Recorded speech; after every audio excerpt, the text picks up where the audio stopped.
Две золотые и одна бронзовая медали – таков наградной улов чувашских самбистов на завершившемся в Чебоксарах чемпионате России.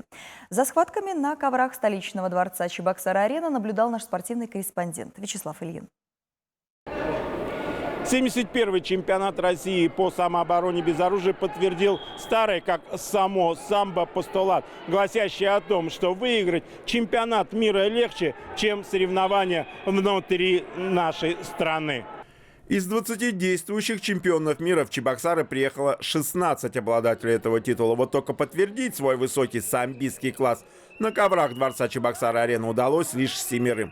В числе тех, кто доказал свое превосходство, была представительница сборной Чувашии, заслуженный мастер спорта страны Елена Бондарева. Инструктор первой столичной спортшколы в 5-й раз за свою карьеру стала лучшей в категории до 48 килограммов.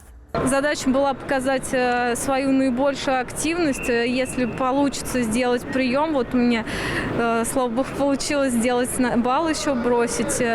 И как бы я рада то, что не только по замечаниям, вот по решению судей, но я и показала то, что у меня был бросок вот еще.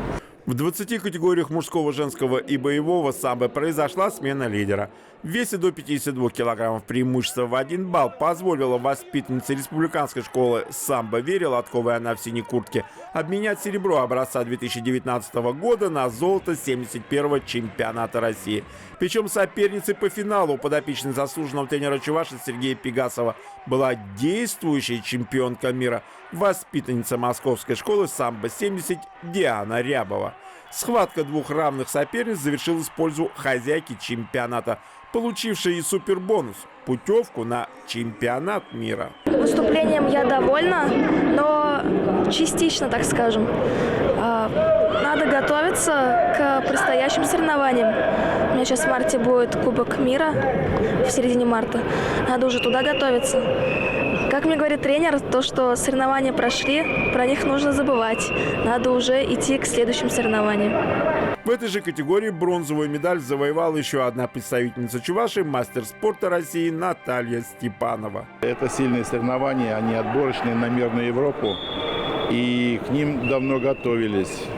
Хочется отметить то, что, во-первых, зрелая спортсменка – это Лена Бондарева. Она отстояла свою позицию, а молодая Вера Лоткова, она поднялась на ступеньку выше.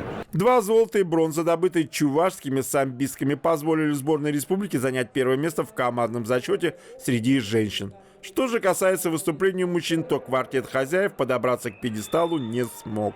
Вячеслав Ильин, Семен Антонов, Вести Чувашия.